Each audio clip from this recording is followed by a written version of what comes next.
Let's pray. Dakilang Diyos, Ama naming mahabagin, Ama namin na umibig sa amin bago pa man kami likhain. Panginoon, salamat po sa gabing ito na kami ay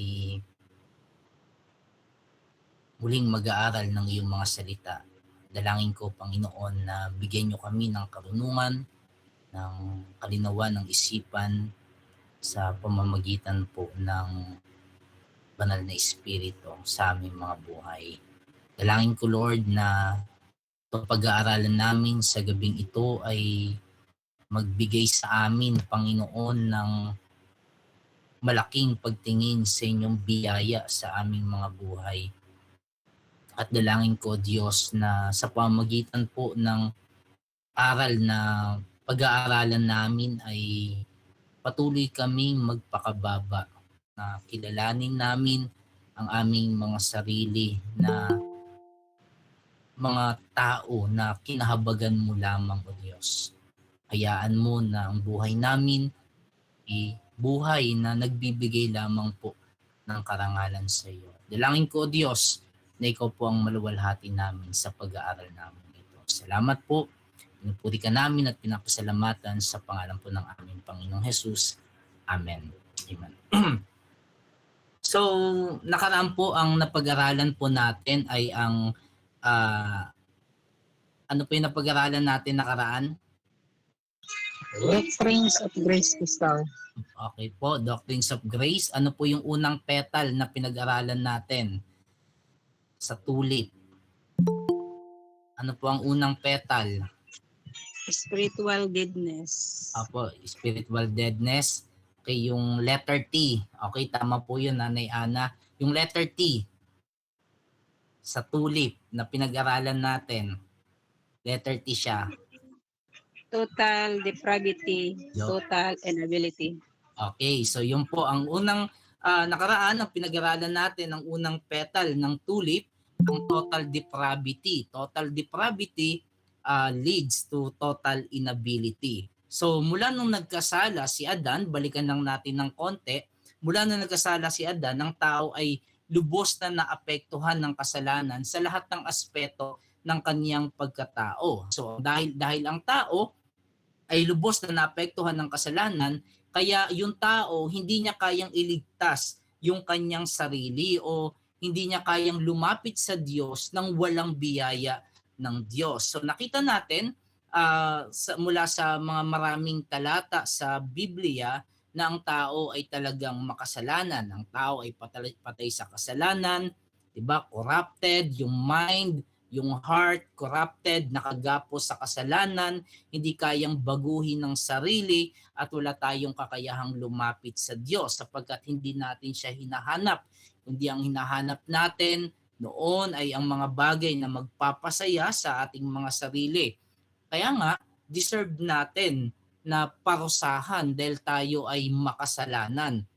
So kapag naunawaan natin yung doctrine na ito, gaya ng sabi ko nakaraan, doon natin mas ma-appreciate yung grace ng Lord o yung biyaya ng Panginoon. So sa pangalawang petal ng tulip ay makikita naman natin yung pag-aaralan natin ngayon, makikita natin dito yung mercy ng Diyos, yung love ng Diyos sa mga taong makasalanan na karapat dapat parusahan. Kaya yung pag-aaralan natin sa gabing ito ay ang unconditional election. Okay? So pero ang sabi ni R.C. Sproul sa nabasa ko sa Ligoniers, ang sabi niya doon ay mas gusto niyang gamitin yung sovereign election kaysa sa unconditional election. Sovereign election yung isang magandang term pagdating sa mas magandang term kaysa sa unconditional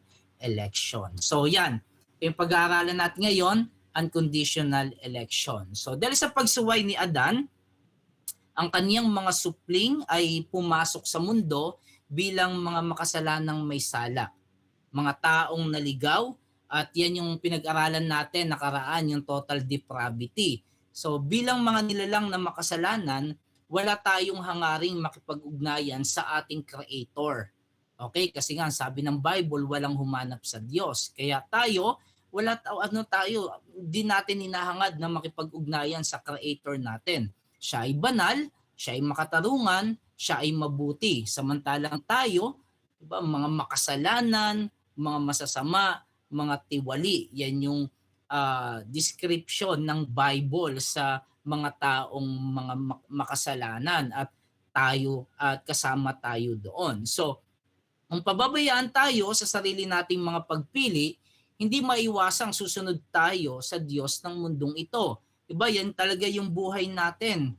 Ito yung mga nakaraang buhay natin nung wala pa tayong pananampalataya sa Panginoong Hesukristo. So, susunod talaga tayo sa Diyos ng mundong ito at gagawin natin yung kagustuhan ng ating Ama.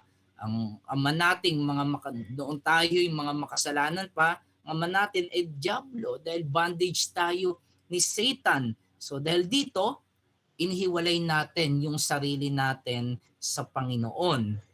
Okay? At nawalan tayo ng karapatan ng kanyang pag-ibig at kanyang biyaya. So dahil tayo ay mga makasalanan, hindi natin deserve yung anumang love ng Lord. Hindi natin deserve yung grace ng Lord sa ating mga buhay. Tandaan natin yan dahil tayo ay mga makasalanan. So, kaya magiging makatarungan para sa Diyos na pabayaan tayong mga tao sa ating mga kasalanan at pagdurusa at hindi magpakita ng awa kaninuman. Ay makatarungan yun sa Diyos na ang tao dahil nagkasala, pwede tayong hayaan ng Diyos sa ating mga kasalanan, makatarungan niyang gawin yon dahil ang Diyos wala siyang obligasyon na magbigay ng kaligtasan para sa kahit na sino. Hindi obligasyon ng Diyos na bigyan ng kaligtasan ang mga taong makasalanan. Kaya sa kontekstong ito, inilalahad ng Biblia yung doktrina ng pagpili. Okay? So tayo yung lahat ng tao yung makasalanan. Okay? Di natin deserve yung anumang grace ng Lord, yung anumang mercy ng Lord, yung love ng Lord, di natin yan deserve. Okay? At dito na ngayon papasok yung doctrine of election. Okay? Yang ano ba yung election na ito? Tinuturo ba to ng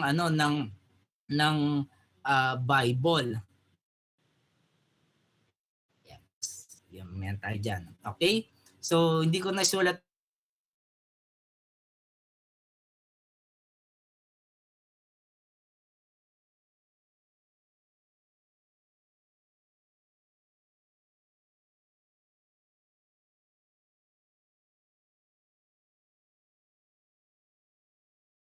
nili na ng yan. Hello, clear po sa inyo, nawawala po kasi dito eh. Mag-thumbs up lang po pag clear. Okay? So nagkakaroon po tayo ng problem sa signal. Okay. Yan. Okay.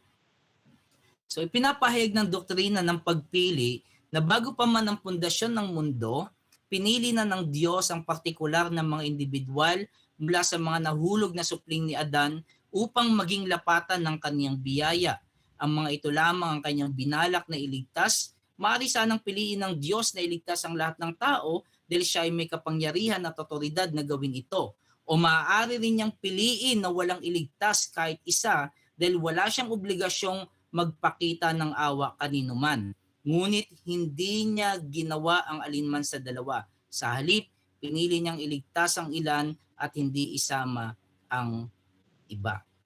Okay? So, ang Diyos, 'di ba? Ang Diyos pwedeng iligtas ng Diyos ang lahat. 'Di ba? Lahat ng tao ay nagkasala. Pwede niyang iligtas lahat. Okay? Pwede niyang iligtas ang lahat. Pwede namang iligtas ng Diyos ang lahat eh. Pero pwede ring hindi iligtas ng Diyos ang mga makasalanan o wala siyang iligtas, wala siyang kaawaan kasi deserve yun ng mga makasalanan. Pero sa dalawang yun, hindi yun ginawa ng Diyos. Okay? Hindi kasi doctrine ng universalism is lahat ng tao maliligtas dahil si Jesus Christ namatay para sa lahat. So, doctrine yun yung ng universalism at di yun tinuturo ng Bible. So, sa halip, ang Diyos, meron siyang mga taong pinili. At yung iba ay hinayaan niya sa kanilang mga kasalanan. So, mamaya, mas mapag-aaralan pa natin yan. So, lahat ng tao ay mapapahamak dahil sa ugnayan kay Adan. Tayo ay makasalanan at hindi natin hinahanap ang Diyos.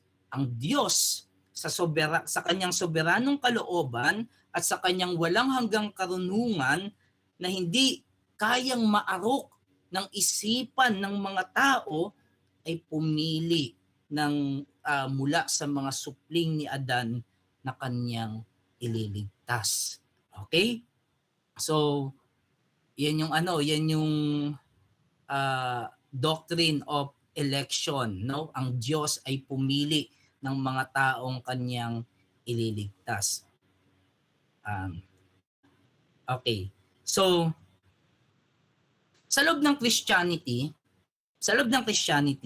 may dalawang belief na nagbabanggaan. Okay, tungkol sa doctrine of election. Kasi ang doctrine of election hindi siya rare na doctrine, kundi noon pa man o ang Bible mismo ipinapahayag yung doctrine of election.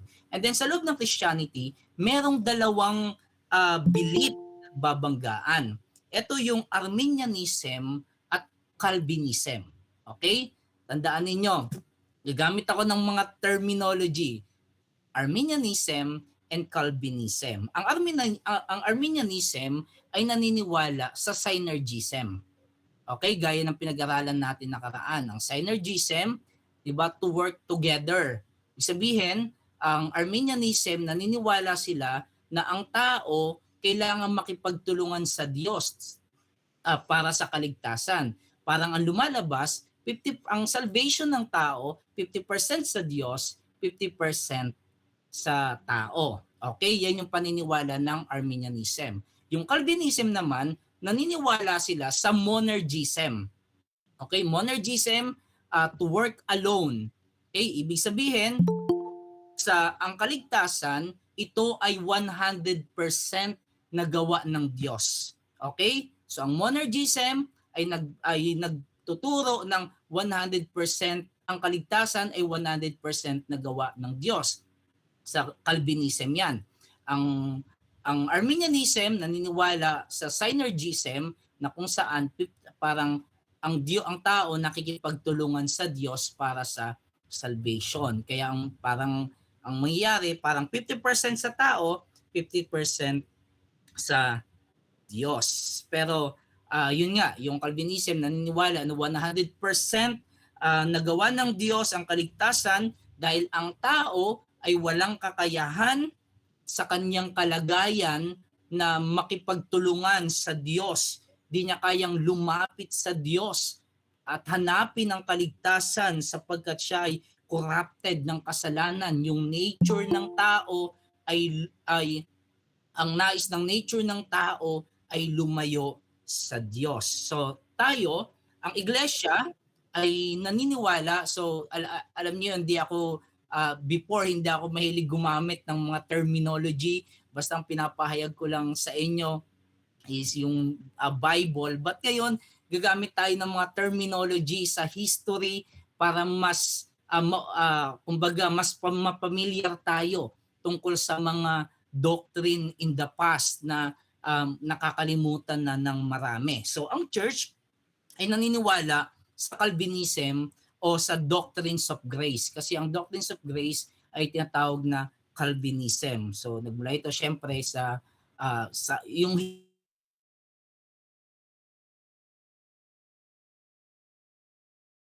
ang pag-aaral ng 5 points na to, pwede kong ituro sa inyo yung history, bakit nangyari, bakit nagkaganito. Pero sa ngayon kasi mas gusto ko na mas doon tayo sa Bible. Okay? So, ang church naniniwala sa Calvinism o doctrines of grace. Okay? Ganun pa man, mga kapatid, ang mga Arminians ay tinuturing pa rin nating brothers in Christ. Okay? Yung mga Arminians, Okay? May mga Armenians na alam niyo, mga confused lang, tinuturing natin silang brothers in Christ. Okay? Wag naman sana na maging ma-pride tayo dahil nauunawaan natin yung doctrines of grace tapos may mga tao na hindi pa nila ito nauunawaan at ito pa yung belief nila. So wag ninyong wag tayong maging cage stage na sabihin natin na ay mga taong yan wala yang kaligtasan kasi hindi sila naniniwala sa doctrines of grace. Wag ganon. Be humble. Kaya nga pinag-aaralan natin to. Okay? So ako, meron akong mga kasamang pastor sa Batya. Alam niyo po yan. Dito sa lugar natin, yung mga pastors na ito, mga Armenianism, yung belief nila. No? Maaring ang iba, hindi sila aware na Armenian sila kasi siguro dahil kulang sa pag-aaral ng history, pero yung iba siguro ay aware. Ganun pa man, bagamat mayroong pagkakaiba pero nagkakaisa pa rin naman sa gospel o nagkakaisa kay Jesus Christ. So sa pag-aaral natin na ito, wag sanang wag tayong magmalaki, ha? Okay? Pag the more na natututo tayo, dapat nagiging humble. Okay? Wag nating isipin na hindi natin sila kapatid sa Panginoon. Wag nating i-demonize yung mga hindi natin katulad ng belief. Okay? So, liban na lamang kung talagang, alam niyo, talagang kulto na, so ibang usapan na yon. Okay? Pero yung sa loob ng Christianity, brothers in Christ pa rin, confused lang, okay lang, mga kapatid natin yan sa Panginoon. So, ito yung gusto kong mangyari sa church, no? Bagamat may pagkakaiba tayo sa ibang mga mananampalataya, ituring pa rin natin silang mga kapatid sa Panginoon. So, mas maganda, maging katulad tayo ng mga Berean na talagang sinasaliksik yung kasulatan. Okay? Even sa pag-aaral natin, gusto ko saliksikin natin ang kasulatan kung ito ba ay talagang tinuturo ng Bible o hindi. So, mas maganda na nag-grow tayo sa pag-aaral and sa ganitong pag-aaral and personally. Okay, so sa gabing ito medyo masaba lang tayo ng konti, no, sa pag-aaral natin ng unconditional election. Okay, so yan, ang Arminianism, naniniwala sila sa conditional election. Okay, yan yung paniniwala ng Arminianism. Naniniwala sila na conditional yung election, conditional yung pagpili ng Diyos. So ibig sabihin, para sa kanila, ang Diyos tumingin siya sa future, from eternity past, ang Diyos tumingin sa future at nakita niya yung mga taong sasampalataya. Ngayon, itong mga taong sasampalataya na nakita niya sa future ay kanyang pinili.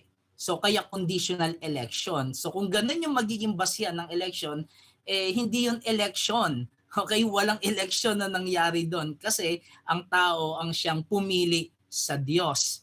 Okay, so yan yung belief ng Arminianism, conditional election. Now, yung belief ng Calvinism is unconditional election. So ang unconditional election, mas explain ko pa mamaya na ang Diyos, pinili niya ang tao hindi dahil may nagustuhan siyang maganda sa tao, hindi dahil nakita niya ang tao isa sampalataya, kundi ang Diyos ay pumili ayon sa kanyang soberanong kalooban, pumili siya sa kanyang karunungan, pumili siya sa kanyang pag-ibig. Yan yung teaching ng Calvinism tungkol sa unconditional election. So, meron tayong kinakanta sa every Sunday. So, alam niyo yung lyrics na to? Okay? Ang iyong mga nilikha sa iyo ay sasamba. Ang iyong mga niligtas sa iyo'y magtitiwala. Salamat, Panginoon, kami pinili mo, ihahayag na si Jesus, siya ang hari at tagapagligtas. Okay, nilakihan ko yung letters ng word, mga salitang pinili mo. Okay, salamat, Panginoon, kami pinili mo. Di ba sa awitin natin, sinasabi natin na salamat Panginoon kami pinili mo. Alam mo yung lyrics ng kantang to ay biblical. Okay, biblical. Kaya nga 'di ba sa music team sinasabi ko na kapag tayo ay magpapaawit, piliin natin yung mga kanta, theological sound, dapat yung kinakanta natin dahil kailangan yan ng mga kaluluwa natin. Kasi sa kantahan, tayong mga tao, di ba, mas nakakabisado natin yung kanta kaysa sa message, di ba, kaysa sa preaching. Kasi yung kanta inuulit-ulit natin, di ba? So, kung yung kanta, yung pinapakanta ng tuwing Sunday talagang biblical, so magagamit natin 'yan sa panahon na tayo ay ng mga pagsubok, ng mga kahirapan. Bakit? Kasi biblical yung inaawit natin. So, biblical to kasi bakit? Kasi pinapahayag na ang Diyos ang siyang pumili sa atin, di ba? Kaya nga tayo nagpapasalamat eh. Bakit tayo nagpapasalamat sa Panginoon? Kasi pinili niya tayo. Hindi ganito yung lyrics ng song natin. Hindi ganito. Salamat Panginoon, ika'y pinili ko. Hindi yung lyrics ng song natin, di ba? Hindi natin sinabi, Lord, thank you kasi pinili kita. Dapat ang Diyos ang magti-thank you kasi pinili natin siya. Pero yung awit natin, salamat Panginoon kasi pinili mo kami. Okay? At yan yung yan yung biblical. Okay? Tayo yung pinili ng Diyos. Hindi tayo yung pumili sa Diyos. Siya mismo yung pumili sa atin. Now, tingnan natin yung question. Ano ang tama sa dalawa? Sumampalataya ka sa Diyos, kaya pinili ka niya? O pinili ka ng Diyos, kaya sumampalataya ka sa Kanya? Okay?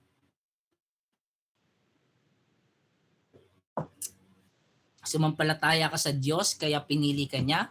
O pinili ka ng Diyos, kaya sumampalataya ka sa Kanya? Kapag ang theology natin ay ang pangunahin ng theology natin ay ang tao, pupunta tayo sa una. Sumampalataya ako sa Panginoon, kaya pinili niya ako. Pero kapag ang theology mo ay theocentric o nakasentro sa Diyos, pinili ka ng Diyos, kaya ka sumampalataya sa Kanya. Ano kaya yung sagot ninyo sa dalawang to? Sumampalataya ka sa Diyos, kaya pinili ka niya, conditional election. Pinili ka ng Diyos, kaya sumampalataya ka sa Kanya, unconditional election. Tawag dyan. Okay? So, sabihin kayo sumagot sa number 2. No? Tandaan natin, mga kapatid, ang Diyos ang siyang pumili sa atin sa kaligtasan. At ang pagpili ng Diyos sa atin ay hindi dahil may nakita siyang maganda sa atin. Kundi ito ay kanyang soberanong pagpili. Dahil ang Diyos ay may plano at alam niya ang lahat ng kanyang ginagawa. So, sabi dito ang point, election is not God's choice of good people, but God's choice to make people good. Okay? So ang pagpili, ang election ay hindi pagpili ng mga mabubuting tao, kundi ang Diyos ay pumili para ang mga tao ay maging mabuti. Nagigets ninyo? Hindi niya tayo pinili dahil meron siyang dahil mabuti tayo, kundi pinili niya tayo para gawin niya tayong mabuti. Yan yung unconditional election. Okay? So, ang sabi ng 5 points Calvinism, ang sabi dito, ang pagpili ng Diyos sa mga partikular na individual para sa kaligtasan bago pa ang pundasyon ng mundo, by the way English to inano ko lang, salamat sa mga Google Translation. Okay, sa ChatGPT, Gemini. So salamat diyan. Okay, ang pagpili ng Diyos sa mga partikular na individual para sa kaligtasan bago pa ang pundasyon ng mundo ay nakasalalay lamang sa kanyang sariling soberanong kalooban. Ang kanyang pagpili sa mga partikular na makasalanan ay hindi nakabatay sa anumang nakitang tugon o pagsunod sa kanilang panig, gaya ng pananampalataya, pagsisisi at iba pa. Sa kabaligtaran, ang Diyos ang nagbibigay ng pananampalataya at pagsisisi sa bawat individual na kaniyang pinili. Ang magawang ito ay bunga at hindi sanhi ng pagpili ng Diyos. Sa makatuwid, ang pagpili ay hindi itinakda o ibinatay sa anumang mabuting katangian o gawa na nakita sa tao. Ang mga soberanong pagpinili ng Diyos ay dinadala niya sa pamamagitan ng kapangyarihan ng Espiritu tungo sa isang kusang pagtanggap kay Kristo. Kaya naman ang pagpili ng Diyos sa makasalanan at hindi ang pagpili ng makasalanan kay Kristo ang pinagmumulan o pangunahing sanhi ng kaligtasan. Okay? So, ang ganda ng sinabi dito yung lalo na especially sa dulo, ang sabi 'di ba nasaan na 'yon? Okay. Sa makatuwid, ang pagpili ay hindi itinakda o binatay sa anumang mabuting katangian o gawa na nakita sa tao. So yung pagpili ng Diyos sa mga tao, hindi dahil may nakita siyang maganda sa kanila, hindi dahil may nakita siyang magandang katangian sa kanila. Okay? Kundi ang pinili ng Diyos ang mga tao ayon ito sa kanyang mabuting kalooban. So ang mga soberanong pinili ng Diyos ay dinadala niya sa pamamagitan ng kapangyarihan ng Espiritu tungo sa isang kusang pagtanggap kay Kristo. Kaya yung mga pinili ng Diyos, darating yung panahon, lalapit sila ng Ama kay Christ. Okay? At kaya naman, ang pagpili ng Diyos sa makasalanan at hindi ang pagpili ng makasalanan kay Kristo ang pinagmumulan o pangunahing sanhi ng kaligtasan. So, ang pinakaugat nito ay yung pinili ka ng Diyos. Hindi dahil pinili mo si Kristo. Dahil pinili ka ng Diyos, kaya pipiliin mo si Kristo. Kaya lalapit ka kay Kristo. At yan yung grace ng Diyos sa buhay ng isang tao. Okay? So, yan. So, kung hindi mapagbiyayang pumili ang Diyos ng isang bayan para sa kanyang sarili at soberanong nagtakda na maglaan ng kaligtasan para sa atin at ilapat niya ito sa atin, walang sino mang maliligtas. Kung walang pinili ang Diyos, walang sino mang maliligtas. So ang katotohanan na ginawa niya ito sa ilan habang hindi isinama ang iba ay hindi kailanman kawalan ng katarungan sa huling grupo. Maliban lamang siyempre kung nagigit ng isa na ang Diyos ay may obligasyong magbigay ng kaligtasan sa mga makasalanan. At ito ay isang pananaw na lubos na tinatanggihan ng Biblia. Walang tao na deserve ang salvation. Okay? So yan yung kaya unconditional election. Pero mga kapatid, tandaan natin, ang doktrina ng pagpili ay kasama sa kasunduan ng banal na Trinidad sa pagtutubos. Okay? So, yung doctrine of election, kasama to sa covenant sa eternal covenant o sa kasunduan ng Holy Trinity, ng Godhead, tungkol sa redemption o sa gagawing pagtutubos.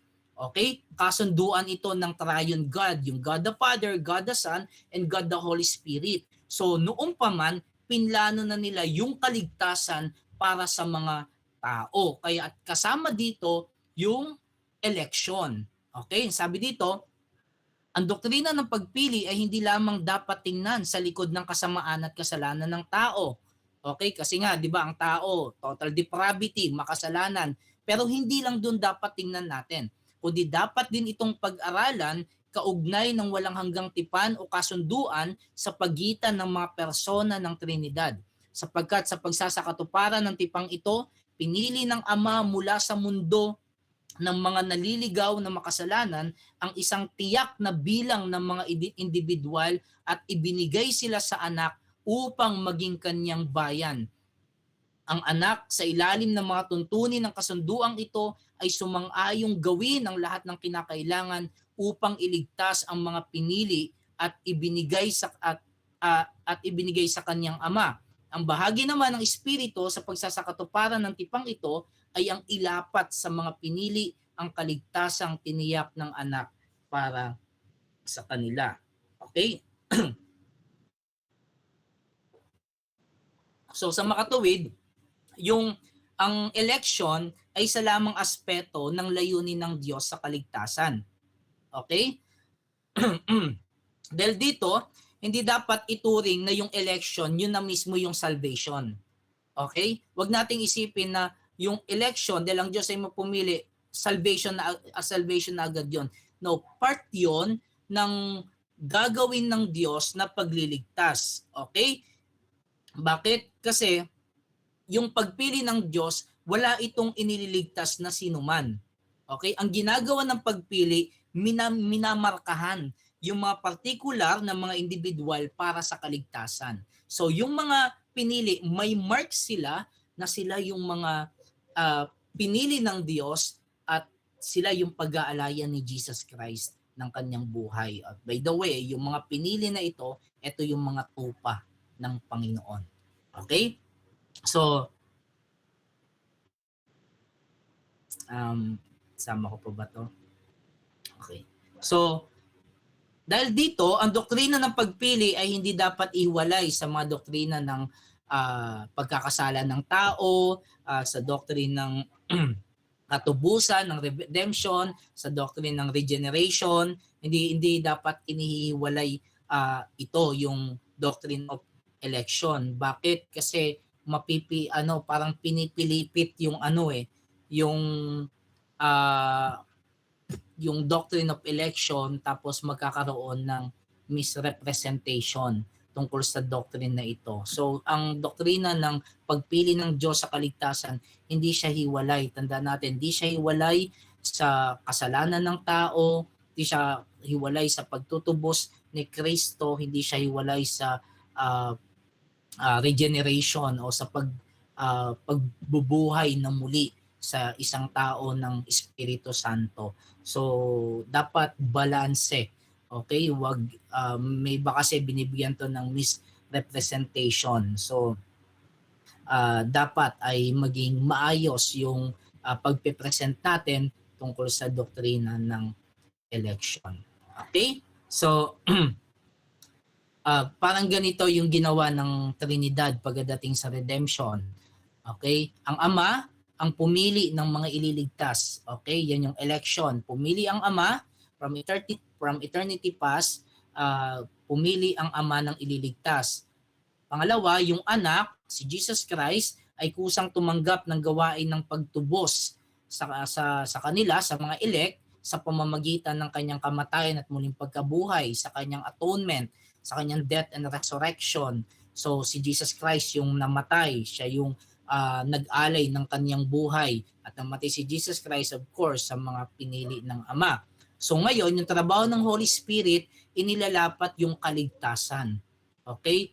Inire-regenerate yung mga tao. Ito yung effectual calling na kung saan yung Holy Spirit, i-regenerate niya tayo, tapos ang tao na born again ay taong sasampalataya kay Jesus, dahil siya ilalapit ng Ama, at ang taong ito ay magkakaroon ng matatanggap niya yung kaligtasan, may i-apply sa kanya yung salvation na ginawa ng anak, kanyang buhay, kamatayan at muling pagkabuhay. So makikita natin sa redemption, okay, sa pagtutubos ng Diyos, yung triune God ang gumawa. Meron sila kanya-kanyang trabaho pagkadating sa redemption. Okay, kaya nga yung salvation, tiyak ito kasi matagal na tong pinlano ng Trinidad. Biro niyo yung Godhead yung gumawa ng salvation natin.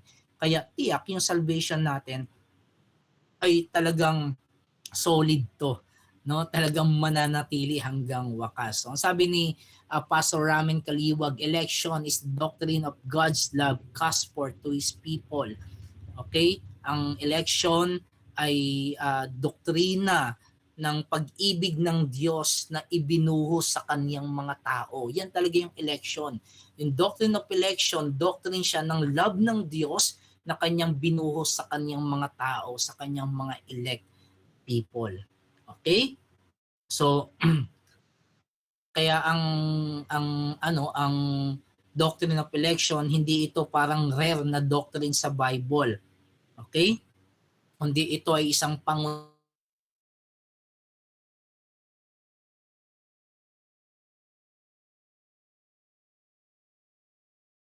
Diyos na naghihirang. So yung doctrine of election, pinapahayag nito na ang Diyos ay Diyos na naghihirang at makikita natin yan sa Bible. So maraming mga talata sa Biblia na makikita natin na ang Diyos ay naghirang at o pumili.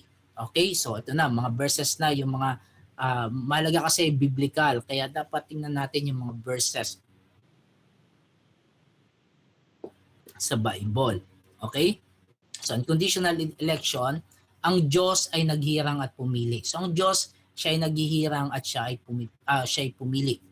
Okay? So, una, ang Diyos ay pumili ng mga anghel. Ang sabi ng unang Timoteo chapter 5 verse 21, inaatasan kita sa harap ng Diyos at ni Kristo Jesus at ng mga anghel na hinirang na iyong sundin ang mga bagay na ito na walang kinikilingan. So, may kita natin dito, ang sabi, mga anghel na hinirang. So, merong mga hinirang na anghel. 'Di ba? Merong mga anghel na nagrebelde sa Diyos, 'di ba? Pero merong mga anghel na hinirang na kung saan itong mga anghel na to ay naglilingkod sa Panginoon. So, ang Diyos, naghirang siya ng mga anghel, hinirang ng Diyos yung kanyang bayang hinirang, syempre, ang Israel, hinirang ng Diyos. Ang sabi ng Deuteronomy 7 verse 6 to 8, kayo ay bansang itinalaga kay Yahweh. Hinirang niya kayo sa lahat ng bansa upang maging kanyang sariling bayan. So, sa dami-dami ng bansa, ang hinirang ng Diyos, syempre, ang bayang Israel. Okay? Pinili niya kayo at inibig, hindi dahil mas marami kayo kaysa sa ibang mga bansa. Sa katunayan, kayo pa nga ang pinakakaunti sa lahat. Okay? Hindi niya pinili ang Israel dahil ang Israel ay makapangyarihan, dahil malaking bansa. No. Hindi ganun ang pagpili ng Diyos sa Israel. Actually, napakaliit ng Israel at itong Israel na to napakatigas ng ulo. May kita natin yan sa Bible. Kung totoo lang, di ba? Minsan nga naiinis tayo sa Israel kasi grabe yung kapasawayan nila sa Diyos. Pero pinili sila ng Diyos. Okay? Pinili niya kayo dahil sa pag-ibig niya sa inyo, no? Sa kanyang love sa Israel at sa kanyang pangako sa inyong mga ninuno. Ito rin ang dahilan kaya niya kayo niligtas sa kamay ng Paraon sa pamamagitan ng kanyang kapangyarihan. So yung pagpili ng Diyos, ang motivation ng Diyos sa kanyang pagpili sa bayang Israel, syempre yung kanyang love sa bayang ito. Syempre dahil ito ay nagmula syempre sa kanilang, yung ninuno nila, kila Abraham, Isaac, Jacob. So yan, hinirang ng Diyos yung bayang Israel, pinili. Diba? Bakit na lang hindi na lang yung Egyptian? Diba? Bakit na lang hindi yung mga Moabita, yung mga Ismailita? Bakit hindi mga Israelita ang pinili? So, pwede naman ibang lahi. No? Pero dahil ang Diyos siya yung pumipili, so kaya pinili niya yung bayang Israel. And covenant niya rin yun kila Abraham. Okay, eto na. Ang Diyos ay pumili ng mga individual tungo sa kaligtasan. So actually, ang daming verses. Kaya nga lang, pumili na lang ako kasi kapag dinamihan ko pa yung verses na nilagay ko dito. So magtatagal tayo. Pero tingnan na lang natin yung mga verses na to. Ang sabi ng mga awit 64 verse 5, silang mga hinirang mo. Okay, hinirang o pinili mo upang sa templo manahan. Silang mga pinili mo'y mapalad na tuturingan. Magagala kaming lubos sa loob ng templong banal dahilan sa dulot nitong pagpapala sa nilalang. Okay, so ang Diyos ay may pinili. So yung templo dito, hindi lang to nakapatungkol sa templo ng mga tao. Okay, yung templo dito is yung kung saan naroon ng Diyos. Okay, so syempre kung saan naroon ng Diyos, nandun yung mga tao na nandoon ay mga taong ligtas. So sila hinirang ng Diyos. Matthew 24 verse 24, sapagkat may lilitaw ng mga huwad na Kristo at mga huwad na propeta. Magpapakita sila ng mga kamanghamanghang himala at mga kababalagan upang iligaw kung maaari maging ang mga hinirang ng Diyos. Diba? Si Jesus Christ, sa kanyang prophecy, diba? May mga lilitaw ng mga huwad na Kristo, mga anti-Kristo, diba? Mga huwad na prophet, mga false prophet, magpapakita sila ng mga kamangha-mangha. So, ang gagawin nila, ang plano nila, iligaw ang marami, diba? At sabi, kung maaari maging ang mga hinirang ng Diyos, sabi doon, maaari.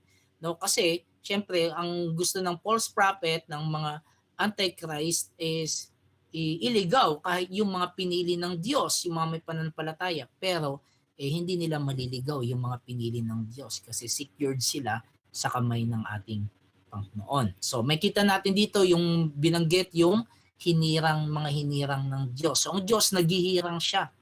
Okay, ito pa. John 6:37.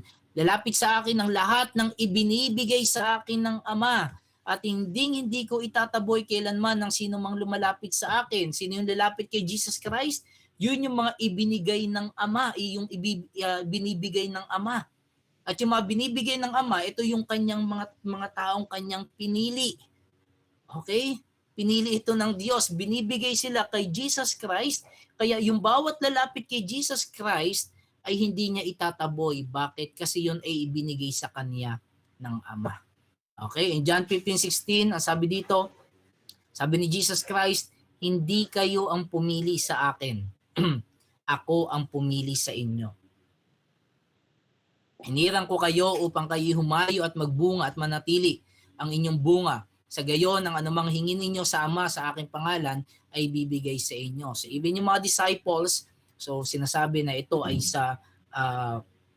pinili sila bilang mga disciples. Pero sa likod noon, sa ugat noon, pinili sila ng Diyos sa kaligtasan. Okay? So, ano pa?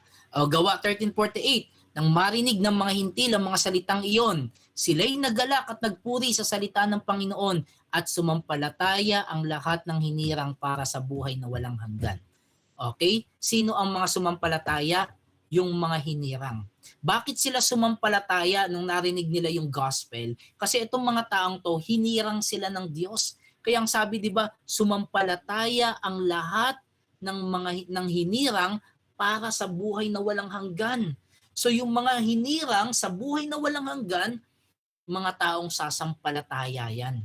Bakit? Kasi pinili sila ng Diyos, hinirang sila ng Diyos sa kaligtasan, sa buhay na walang hanggan. Okay?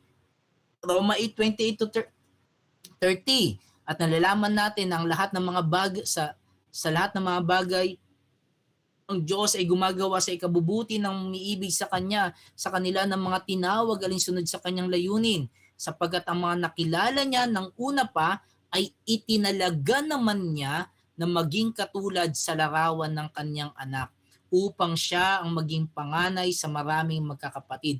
At yaong mga itinalaga, okay, yung word na tinalaga, inordain sila. Okay, saan to inordain? Siyempre sa salvation. Sabi, yaong mga itinalaga niya ay kanya namang tinawag, at ang mga tinawag ay itinuring niyang ganap, at ang mga itinuring na ganap ay niluwalhati din naman niya. Biruin ninyo, may kita natin dito, 'di ba, yung mga tinalaga ng Diyos sa buhay na walang hanggan. Anong nangyari sa kanila? Tinawag sila. Okay? Tinawag sila at sila sumampalataya kay Jesus Christ. Ano 'yon? Na-justified sila. At lahat ng ginustified, yung mga tinuring na ganap, yung mga ginustified, ay glorified. So may kita natin, di ba? Advance future Hindi sinabi na luluwalhatiin din naman niya kundi ang sabi, niluwalhati din naman niya. So sa mata ng Diyos, yung mga tao, bagamat wala in the future, wala pa sa future, pero yung mga tao na pinili niya, yung mga tao na tinawag niya, sumampalataya kay Jesus, na justified by faith. So, ang tingin ng Diyos sa kanila, niluwalhati na sila. Kasi syempre, may distinction ang God, ang Creator sa creation. So tayo, nasa proseso pa lang tayo, darating pa lang tayo sa kaluwalhatian, pero tiniyak na ng Diyos. Ito na yung security na ang bawat ginustified ng Diyos ay i-glorified in the future. Pero tiyak na ito na sila ay maluluwalhati. So, Efeso chapter 1 verse 3-6. Purihin ang Diyos at Ama ng ating Panginoong Jesucristo. Pinagkalooban niya tayo ng lahat ng pagpapalang espiritual na nagmumula sa langit dahil sa ating pakipag-isa kay Kristo. Bago palikain ang sanlibutan ay pinili niya na niya tayo upang maging kanya sa pamamagitan ng ating pakikipag-isa kay Kristo at upang tayo maging banal at walang kapintasan sa harap niya. Tingnan ninyo, pinili na niya tayo. Kailan? Bago pa likhain ang sanlibutan. Pinili niya na tayo kay Christ. Okay? Pinili niya na tayo kay Kristo. Sabi dito, sa gayon ay purihin ang kalwalhatian ng kanyang kagandaang loob na sagana niyang ibinigay sa atin sa pamamagitan ng kanyang minamahal na anak. Okay? So may kita natin, bago palikhain ng daigdig, pinili na tayo ng Diyos. Yung mga pinili ng Diyos, pinili tayo na dahil kay Kristo. Si Kristo, inalay niya yung kanyang buhay. Ngayon, yung ginawa ni Kristo, i-apply sa atin. Okay? So, ilan pa? Verse pa. Efeso 1, verse 11 and 12. Kami ay pinili ng Diyos mula pa sa simula na maging kanya sa pamamagitan ni Kristo. Pinili na ng Diyos, no? Mula pa sa simula. Ayon sa kaniyang plano, ang Diyos ang gumagawa sa lahat ng bagay ayon sa layunin ng kaniyang kalooban. Kaming mga unang umasa sa kanya ay pinili niya at hinirang upang parangalan ng kanyang kalwalhatian. So, tingnan ninyo, bago pa, mula sa simula pa, pinili na sila Apostol Pablo. Tingnan ninyo, ang Diyos ang siyang pumipili ng mga hinirang. So, ayan, marami pang verses yan, pero yan lang muna, pero may kita natin na ang Diyos ay siya yung pumili sa atin. Hindi tayo yung pumili sa Diyos. Siya yung pumili sa atin. Okay? So ano naman yung motivation ng Diyos sa kanyang pagpili? Ano yung motivasyon niya sa kanyang pagpili? Okay? His own good pleasure. Yan yung motivation niya sa kanyang pagpili. Ang kanyang mabuting kaluguran. Ang sabi ng unang Timoteo 1 verse 9, siya ang nagligtas at tumawag sa atin sa pamamagitan ng isang banal na pagtawag. Hindi dahil sa ating magawa, ngunit ayon sa kanyang sariling layunin at biyaya. Ito ay binigay sa atin kay Kristo Jesus bago pa man nagsimula ang panahon. Sa English, itong sariling layunin at biyaya, his own good pleasure. No, sa English, sa King James Version yan, his own good pleasure, sa kanyang mabuting kaluguran. Okay? Siyempre sa kanya, dahil Diyos siya sa kanyang kaluguran, pumili siya ng kanyang mga magiging tao. So, hindi ko na nalagay yung English. Okay? So, ano yung motivation ng Diyos? His special love, ang kanyang pag-ibig.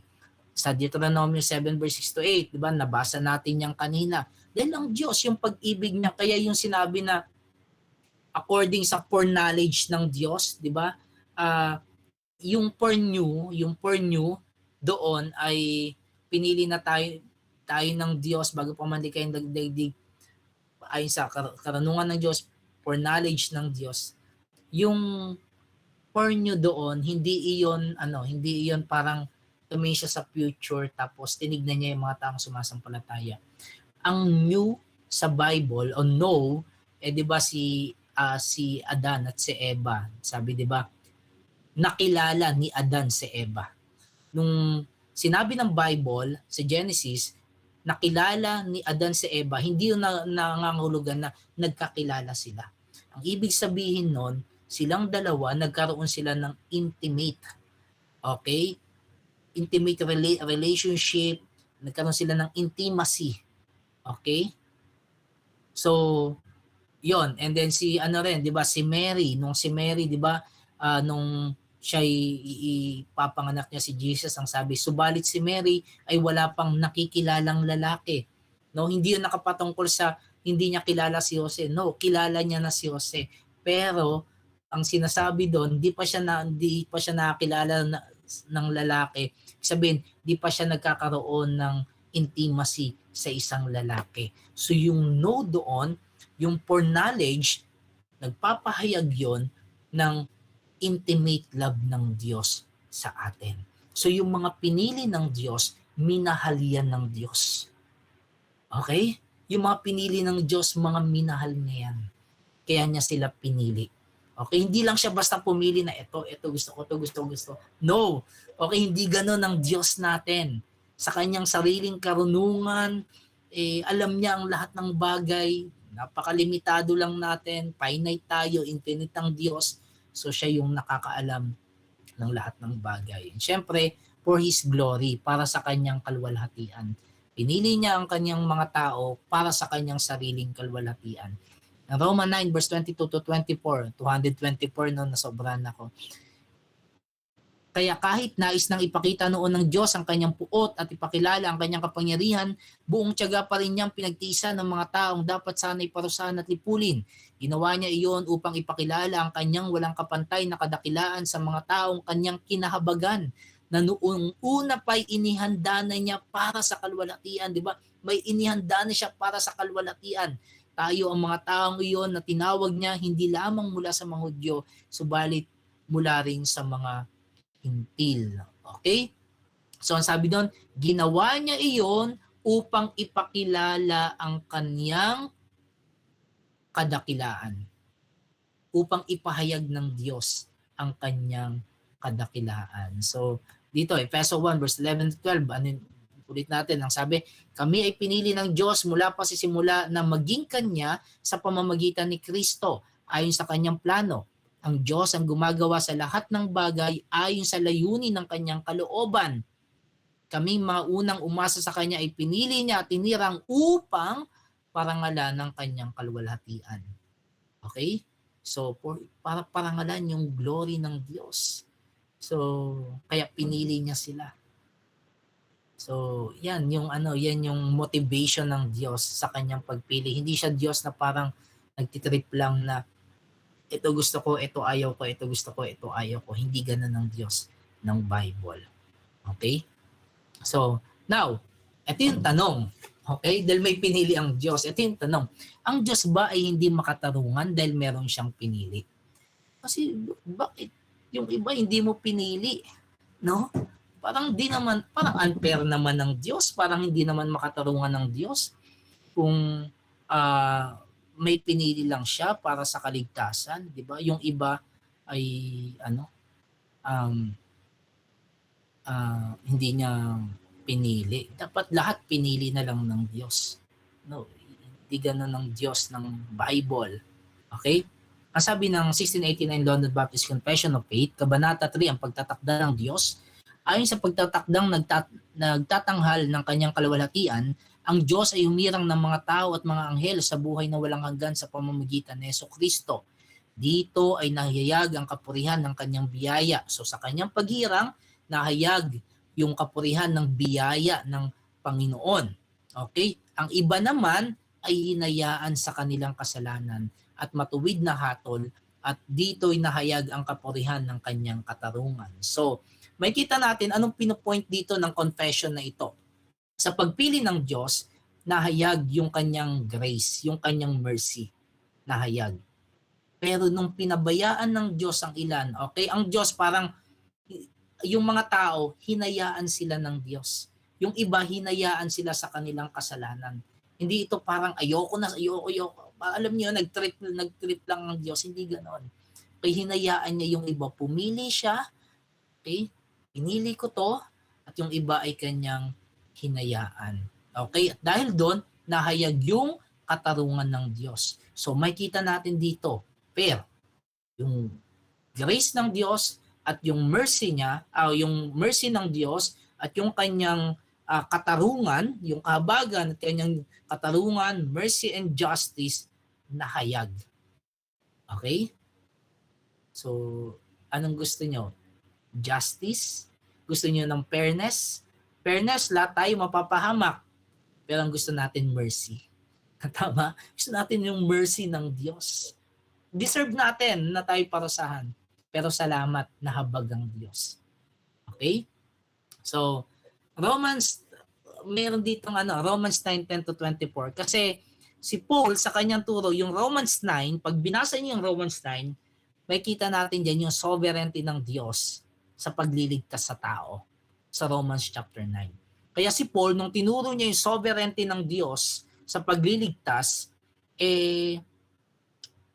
na-anticipate na ni Paul na parang may, "Hala, bakit naman gano'n? Parang unfair naman ng Diyos, parang gano'n din tayo." So, kaya tingnan natin yung sinabi dito ni Paul. At hindi lamang iyon, verse 10. Kahit na iisa lamang ang ama ng dalawang anak ni Rebecca na walang iba kundi ang ating ninunong si Isaac, ipinakilala ng Diyos na ang kanyang pagpili ay ayon sa sarili niyang layunin at hindi batay sa gawa ng tao.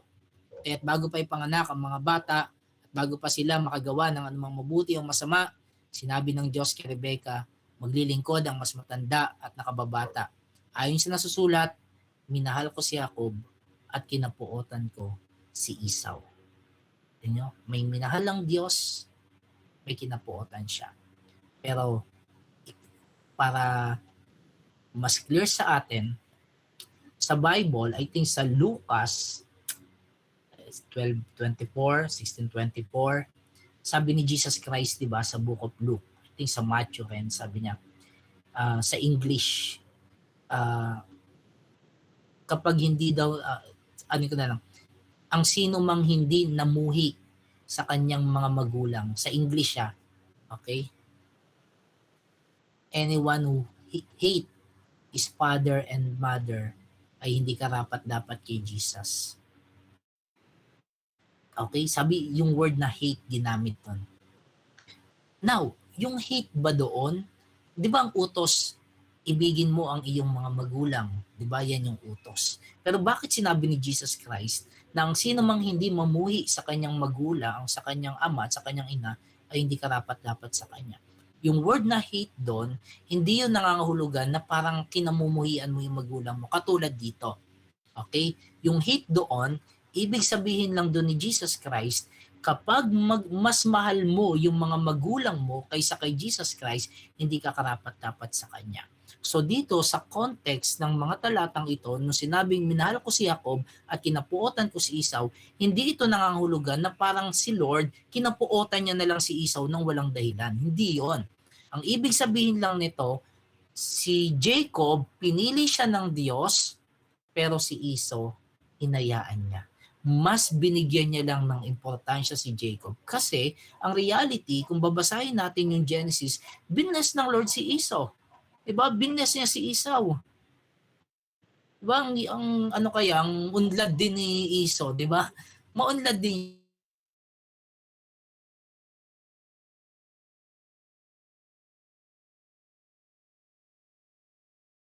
Kaya wag kasi maunawaan din natin syempre yung mga word, especially sa mga original sa original text. Okay? So sabi sa 14, masasabi ba nating hindi makatarungan ng Diyos dahil dito? Hindi. Sapagkat ganito ang sabi niya kay Moises, mahahabag ako sa nais kong kahabagan at maaawa ako sa nais kong kaawaan. Okay? Maliwanag kung gayon na ang pasya ng Diyos ay nababatay sa kanyang habag at hindi sa kagustuhan o pagsisikap ng tao.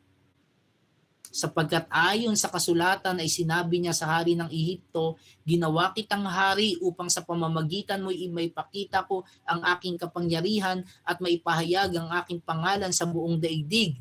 Kaya nga't kinahabagan ng Diyos ang sinumang nais niyang kahabagan at pinagmamatigas ang nais niyang maging matigas ang ulo. Okay? Ba? Sasabihin mo naman sa akin, kung gayon, bakit pa sinisisi ng Diyos ang tao? Sino ba ang makakasalungat sa kanyang kalooban? Tao ka lamang. Sino ka ang mangangahas na sumagot ng ganoon sa Diyos? Masasabi kaya ng isang inuhubog sa kanyang manghuhubog, bakit ninyo ako ginawang ganito? Wala bang karapatan ng gumagawa ng palayok na bumuo ng mamahalin o mumurahing sisidlan mula sa isang tumpok ng putik? Kaya kahit nais nang ipakita noon ng Diyos ang kanyang puot at ipakilala ang kanyang kapangyarihan, buong tiyaga pa rin niyang pinagtiisan ang mga taong dapat sana'y parusahan at lipulin. Ginawa niya iyon upang ipakilala ang kanyang walang kapantay na kadakilaan sa mga taong kanyang kinahabagan na noong una pa'y inihanda niya para sa kalwalhatian. Tayo ang mga taong iyon na tinawag niya hindi lamang mula sa mga Hudyo, subalit mula rin sa mga Hintil. So, questionin natin ng Lord, bakit may pinili ka lang Sino ka tao? Sino ka para questionin ng Diyos? Wala bang karapatan ang lumikha sa kanyang mga nilikha? Sino ba ang may karapatan? Ang mga nilikha o ang mga nilikha o ang manlilikha? Yan yung sinasabi ni Paul. Kasi pwedeng isipin ng mga tao, parang unfair naman ng Lord. Bakit ganon? No, hindi unfair ang Diyos. Alam niya ang lahat ng bagay. Ang katotohanan, nahabag ang Diyos. Kaya merong mga taong maliligtas. Kasi kung hindi siya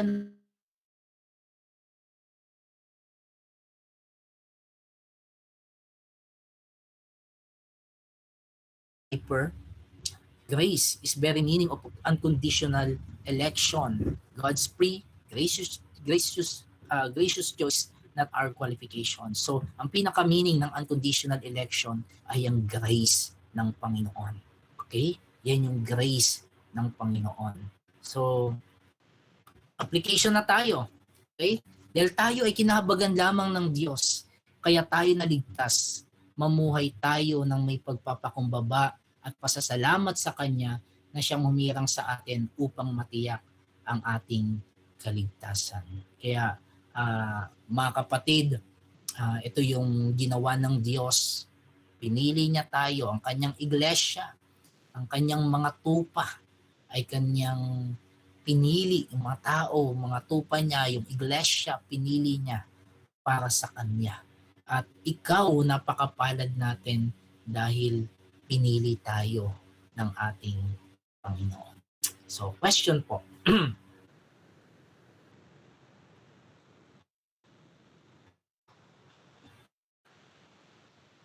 Question po.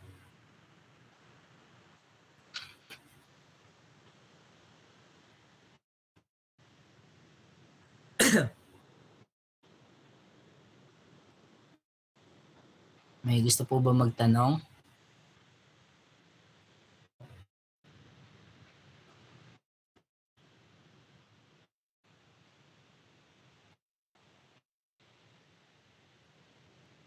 Wala. Bilang lang po ako ng 5.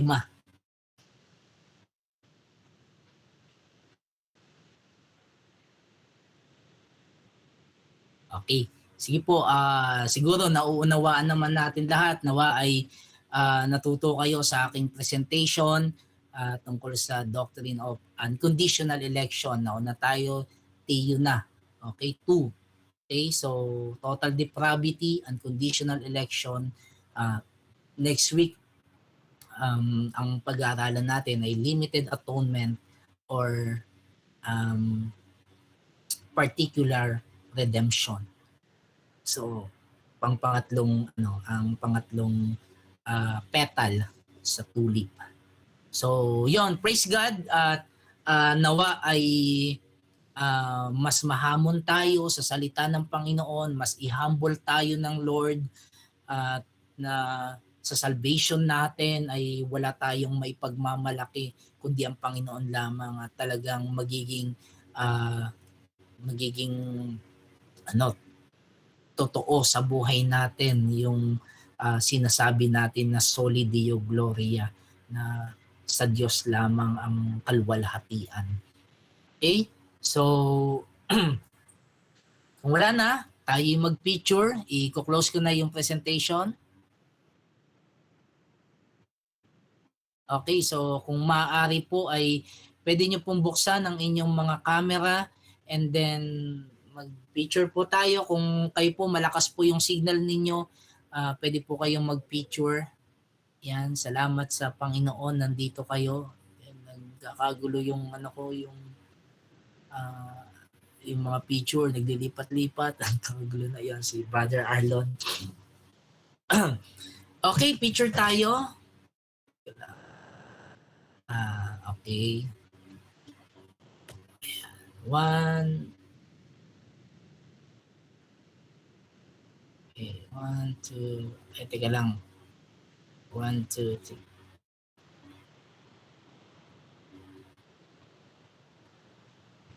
Okay, isa pa. Isa pa po. So, mag-screenshot din po kayo para tapos send nyo po sa GC natin. Okay, isa pa po. 1, 2, 3.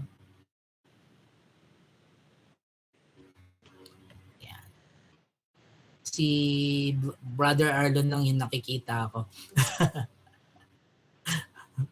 Okay. Sige po, tayo ay mag-closing prayer. 9:20 na. So, sino po ang gusto mag-closing prayer?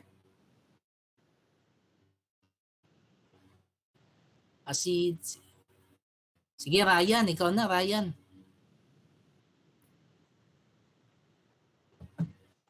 Yan, Sige po. si Brother Ryan. Tayo pong lahat ay manalangin.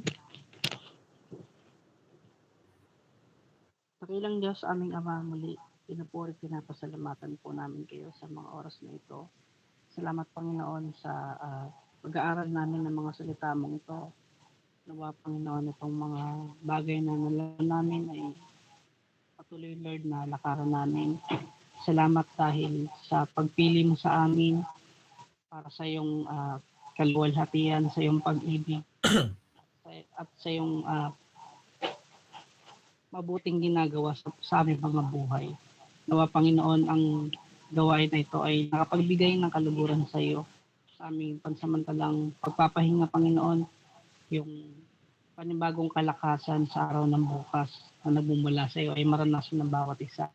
Muli, Panginoon, sa iyo po namin lahat ibinabalik ang mataas na papuri at salamat sa pangalan ng aming Panginoong Hesus. Amen. Okay, God bless po mga kapatid.